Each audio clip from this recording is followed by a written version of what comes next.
Assalamualaikum warahmatullahi wabarakatuh. Apa kabar anak-anakku semuanya? Semoga kalian dalam keadaan sehat walafiat dan tidak kekurangan suatu apapun. Ingat, patuhi selalu pesan saya, memakai masker, mencuci tangan dengan sabun, menjauhi kerumunan dan mengurangi mobilitas. Kali ini kita akan melanjutkan materi pembelajaran fikih kelas 9. Agar materi mudah difahami, mari kita sama-sama baca basmalah. Bismillahirrahmanirrahim. Kesempatan kita kali ini, kita akan membahas tentang kurban. Bagi umat Islam, kurban adalah ibadah yang diperintahkan oleh Allah Subhanahu wa taala.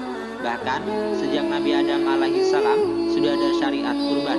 Hal ini dapat diketahui dari kisah Qabil dan Habil, dua putra Nabi Adam alaihi salam, di mana kurban salah satu dari mereka tidak diterima karena ada unsur ketidakikhlasan. Demikian juga dengan peristiwa Nabi Ibrahim alaihissalam dan putranya yang bernama Ismail alaihissalam. Keduanya merupakan hamba Allah Subhanahu wa taala yang taat dan pantas untuk diteladani karena keikhlasan dalam mengabdikan diri mereka kepada Allah Subhanahu wa taala melalui ibadah kurban. Pengertian kurban, kata kurban berasal dari bahasa Arab qoriba yaqrabu kurbanan, yang berarti dekat. Maksudnya mendekatkan diri kepada Allah Subhanahu wa taala dengan mengerjakan perintahnya. Sedangkan dalam pengertian syariat, kurban ialah menyembelih hewan ternak yang memenuhi syarat tertentu yang dilakukan pada hari raya Idul Adha dan hari Tasyrik, yakni tanggal 11, 12, dan 13 Dzulhijjah, semata-mata untuk beribadah dan mendekatkan diri kepada Allah Subhanahu wa taala. Kurban hukumnya sunnah muakkad bagi orang Islam yang mampu. Hukum berkurban bisa menjadi wajib jika dalam bentuk kurban karena nazar atau janji. Sebagian ulama ada yang berpendapat bahwa hukum kurban adalah wajib. Mereka menggunakan dasar hukum dari hadis Rasulullah SAW sebagai berikut. An Abi Hurairah anna Rasulullah SAW qala man kana lahu sa'atun walam yadha walam yaqrabanna musallana. Rawahu Ahmad wa Ibnu Majah, yang artinya Rasulullah SAW bersabda, barang siapa yang memiliki kemampuan tetapi tidak berkurban, maka janganlah dia mendekati tempat salat kami. Hadis riwayat Ahmad. Namun, menurut jumhur ulama Syafi'iyah bahwa hukum kurban adalah sunnah muakkad bagi yang mampu dan memenuhi syarat. Dalam pandangan Islam, orang yang telah mampu tetapi tidak melaksanakan kurban maka dikategorikan orang yang tercela, bahkan sangat dibenci oleh Rasulullah SAW. Sebagaimana firman Allah Subhanahu wa taala dalam Quran surah Al-Kautsar ayat 1-3. Bismillahirrahmanirrahim. Inna a'tainakal kautsar fasholli lirabbika wanhar inna syani'aka huwal abtar. Yang artinya, sesungguhnya kami telah memberikan kepadamu nikmat yang banyak, maka dirikanlah salat karena Tuhanmu dan berkorbanlah. Sesungguhnya orang-orang yang membenci kamu dialah yang terputus. Quran surah Al-Kautsar ayat 1-3. Dan hadis Nabi Muhammad SAW, Adi bin Abbas qala Rasulullah SAW, kutiba alayya an-nahru wa lam yuktab alaikum. Rawahu Daraqutni. Yang artinya dari Ibnu Abbas radhiyallahu anhu, ia berkata, Rasulullah SAW bersabda, aku diperintahkan menyembelih kurban dan kurban tidak wajib bagimu. Hadis riwayat Daraqutni. Ketentuan hewan kurban. Jenis hewan yang boleh digunakan untuk berkurban adalah dari golongan bahimatul an'am, yaitu hewan yang diternakan untuk diperah susunya dan dikonsumsi dagingnya, yaitu unta, sapi, kerbau, domba atau kambing. Seekor kambing atau domba hanya digunakan untuk kurban satu orang, sedangkan seekor unta, sapi atau kerbau bisa digunakan untuk kurban 7 orang. Sedangkan hewan yang paling utama untuk berkurban secara berurutan adalah unta, sapi atau kerbau, dan kambing atau domba. Adapun syarat hewan kurban adalah sebagai berikut. Yang pertama adalah cukup umur. Unta berumur 5 tahun memasuki 6 tahun. 2. Sapi dan kerbau berumur 2 tahun memasuki 3 tahun. Yang ketiga, kambing berumur 2 tahun yang memasuki 3 tahun. keempat, domba berumur 1 tahun dan memasuki 2 tahun. Adapun yang selanjutnya adalah tidak dalam kondisi cacat. Yang pertama, matanya tidak buta, sehat badannya, kakinya tidak pincang, badannya tidak kurus kering. Itu adalah syarat-syarat hewan kurban. Berdasarkan hadis Rasulullah SAW yang diriwayatkan oleh Barra bin Azib radhiyallahu anhu, bahwasanya Rasulullah SAW bersabda, la yajuzu min dohayal awraul bayyinu awruha wal arja'ul bayyinu arajuha wal maridatul bayyinu marduha wal ajfa'ul lati la tungki. Rawahu Nasa'i. Yang artinya ada 4 hewan yang tidak boleh dijadikan kurban, yaitu buta matanya yang jelas butanya, sakit yang jelas sakitnya, pincang yang jelas pincangnya ketika berjalan, dan hewan yang sangat kurus seperti tidak memiliki sumsum. Hadis riwayat An-Nasa'i. Untuk sapi, kerbau, kambing atau domba yang tanduknya pecah 1 atau 2 tulangnya, maka sah untuk dijadikan kurban karena tidak dikategorikan cacat. Namun, hewan yang lahir tanpa daun telinga atau telinganya hanya 1, maka tidak sah sebagai hewan kurban. Berikut ini adalah waktu dan tempat penyembelihan hewan kurban. Waktu yang sah untuk menyembelih hewan kurban adalah pada hari raya Idul Adha, yaitu tanggal 10 Zulhijjah setelah sholat Idul Adha. Hal ini berdasarkan riwayat dari Al-Barra bin Azib radhiyallahu anhu. Ia berkata, "Khatabana Rasulullah sallallahu alaihi wasallam yauman nahri ba'da sholati faqala man shalla sholatana wa nasaka nuskana faqad asaban nusuka wa man nasaka qabla sholati faltilka satulahmin." Rawahu Bukhari. Yang artinya Rasulullah SAW berkhutbah kepada kami pada hari nahar, itu hari raya kurban. Setelah salat beliau bersabda, barang siapa yang sholatnya seumpama kami sholat dan menyembelih seumpama kami menyembelih, yaitu setelah sholat, maka sungguh ia telah benar. Dan barang siapa yang menyembelih sebelum sholat, maka itu daging kambing biasa, bukan kurban. Hadis riwayat Al-Bukhari. Selanjutnya, waktu dan tempat penyembelihan hewan kurban yaitu pada hari tasyrik, yaitu tanggal 11, 12, dan 13 bulan Zulhijjah sebelum maghrib.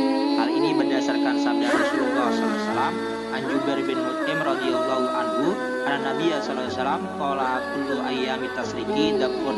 Rawahu Baihaqi. Yang artinya Jubair bin Mut'im radhiyallahu anhu bahwasanya Rasulullah SAW bersabda, setiap hari tasyrik adalah waktu untuk menyembelih hewan kurban. Hadis riwayat Al-Baihaqi. Berikutnya adalah tempat menyembelih, sebaiknya dekat dengan tempat pelaksanaan sholat Idul Adha. Hal ini sebagai sarana untuk syiar Islam, sebagaimana hadis Nabi SAW an Abdullah bin Umar radhiyallahu anhu anna Rasulullah SAW kana Rasulullah SAW yadbahu wa yanharu bil musalli. Rawahul Bukhari. Artinya dari Abdullah bin Umar radhiyallahu anhu, Rasulullah SAW biasa menyembelih kurban di tempat pelaksanaan sholat Id. Hadis riwayat Al-Bukhari. Berikut adalah hal-hal yang disunahkan saat menyembelih hewan kurban. Hewan kurban hendaknya disembelih sendiri jika orang yang berkurban itu laki-laki dan mampu menyembelih, sebagaimana yang dilakukan oleh Rasulullah SAW dalam sebuah hadis sebagai berikut. An Anas radhiyallahu anhu qala doha Rasulullah sallallahu alaihi wasallam bikabsyaini amlahaini aqronaini wa dabahahuma biyadihi wa sama wa kabbara wa wada'a rijlahu ala sifahihima. Rawahu Bukhari. Yang artinya dari Anas radhiyallahu anhu, beliau berkata, Rasulullah sallallahu alaihi wasallam berkurban dengan 2 ekor kambing yang putih dan bertanduk. Beliau menyembelih dengan tangannya sendiri dengan membaca basmalah dan takbir serta meletakkan kakinya pada leher kambing tersebut. Hadis riwayat Al-Bukhari. Apabila pemilik kurban tidak bisa menyembelih sendiri, sebaiknya diserahkan pada orang alim dan ahli dalam melakukan penyembelihan. Kemudian orang yang berkurban dianjurkan ikut datang menyaksikan penyembelihannya.